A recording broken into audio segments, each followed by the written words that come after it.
Setup तो ख़राब है, इसमें कोई डाउट नहीं है। अब ये है कि अगर शॉर्ट फंस जाए तो अलग बात है, लेकिन इतनी बड़ी एफआई की सेलिंग जो है ना, अब थोड़ा सा डरा रही है आपको वापस। अब वो 5,700 5,800 करोड़ की सेलिंग होने लगी है आशीष।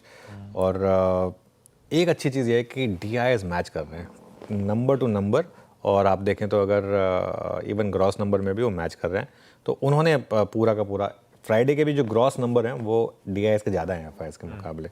वो लेकिन जो तीसरी जो पिलर है ना रिटेल और HNI की, आई थिंक वो थोड़ा सा गड़बड़ा गई है।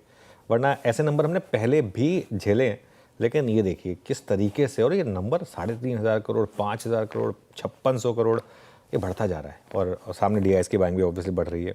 29 अगस्त के बाद ये एफआईएस की कैश में सबसे बड़ी बिक वाली है ऑब्वियसली, क्योंकि अगर 25 तारीख की वो नंबर 29 अगस्त के बाद था तो ये भी 29 अगस्त के बाद का ही होगा। अब इंडेक्स फ्यूचर्स में अगर आप पोजिशनिंग देखें, यहाँ पर भी आपको एक चेंज नजर आएगा। वापस एफआई के वो जो शॉर्ट हैं वो 2 लाख के पार निकल रहे हैं।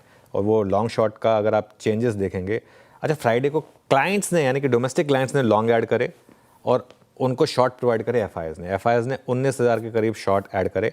और वो आपको इंडेक्स फ्यूचर में दिखाई देगा आशीष। 3600 करोड़ के इंडेक्स फ्यूचर में सेलिंग है, 1100 करोड़ की स्टॉक फ्यूचर में सेलिंग है। With in index futures Nifty में बड़ी सेलिंग हुई है, 3300 करोड़ की सेलिंग हुई है निफ्टी में।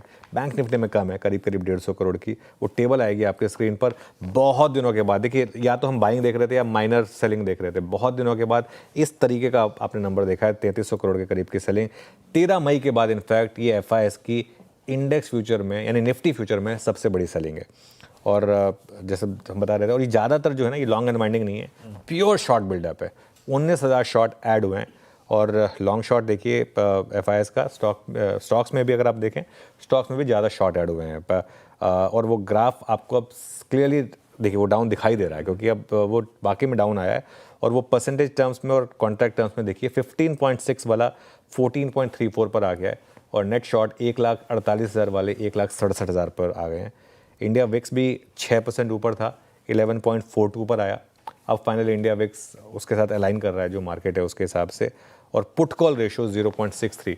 फ्राइडे को लग रहा था कि 0.68 के पीसीआर पे मार्केट शायद थोड़ा स्टेबलाइज हो जाए, नहीं हुआ।